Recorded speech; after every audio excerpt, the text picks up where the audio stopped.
Okay guys, so first of all, remember that this is a new player deck. So as new player, if you do all the training missions and all the campaign mission, we unlock one rare card for each of them, right? The card you unlock for Zeus is Dividend Internation, but it's not really good enough to fit in the new player deck. So this here is, as far as I know, the most effective build that you could put together. Has new player with only the cards that you have unlocked from the start of the game, right? These are all like common cards, not common but base cards, right? So basically, you could change the Fist of the Gods and the Blink if you want, but I put these here as utility cards because no one else is really uh, good to be put in the deck. There are more fillers than anything, but Blink is definitely a card that you would have even at high competitive decks. And Fist of the Gods is always cool to be able to stun and have a free trade for that. Alright, so let's go real fast on the cards by themselves so you know a little bit more of what they do, right? So we're going to start by the neutral faction over here. And the first card is Blink, right? So you can move a friendly or an enemy unit 3 tiles away. So this is really good for you to have one to be able to be in a better position, to put your unit in a better position to actually attack the enemy, especially melee units, or to get out of a taunter from your enemy. Then you have Fire Imp, who's 1 mana for a 2/1 charge. Charge meaning that he can attack immediately when you play it.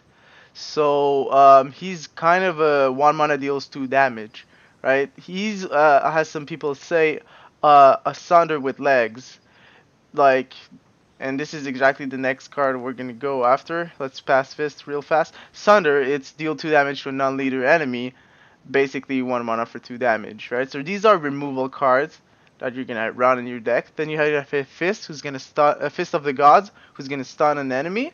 So basically, stun enemy cannot move or you attack or use any ability on their turn, and they don't deal return damage when they're attacked. So this is also something that you may use as removal or to win you a turn, right? Then we move on into Zeus units, and the first one being Marksman. So Marksman is a range unit. By the way, all range units have 4 range. And he's a 2 mana for a 1/2, and he has Divinity. So Divinity is triggered each time you play a god, right? Here is the tag. This is a minion. Let's see for a god real fast. You have here the god tag.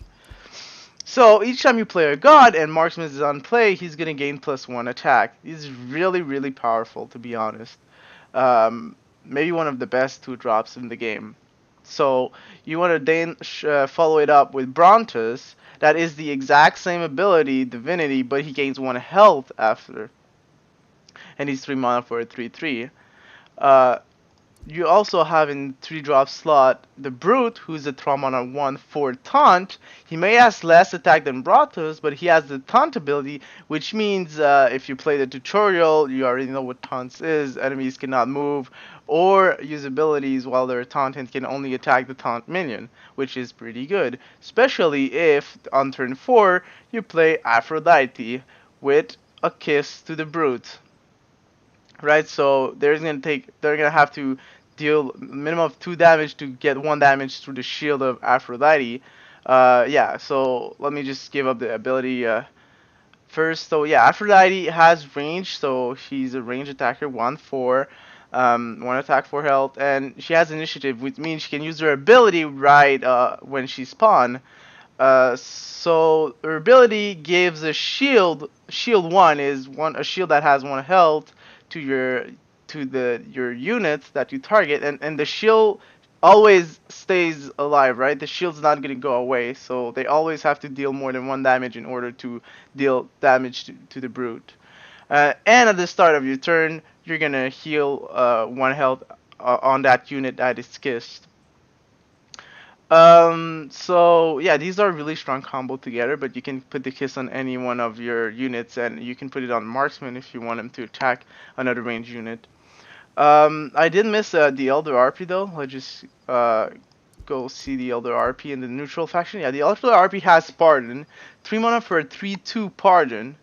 Pardon means when she attacks, she's not gonna get any return damage. So she can just go on and attack without stopping and without dying. But she's a little weak because 2 health, she's gonna die to the Fire Imp or the Sunder, which are played in a lot of decks.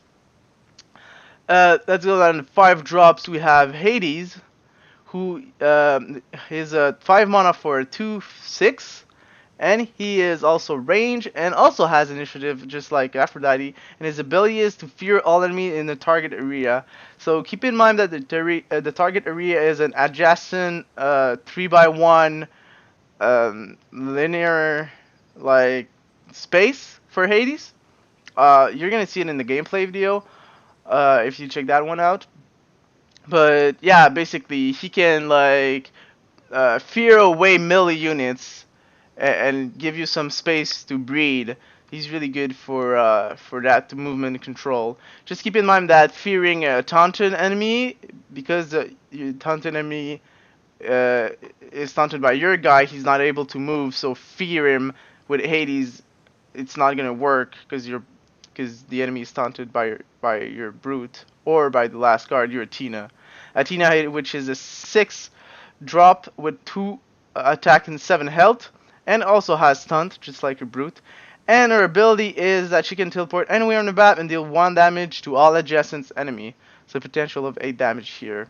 So she is really good to get around the map and taunting whatever needs to be taunted. And she has high survivability with 7 health, and if you put it on her, an Afro Kiss.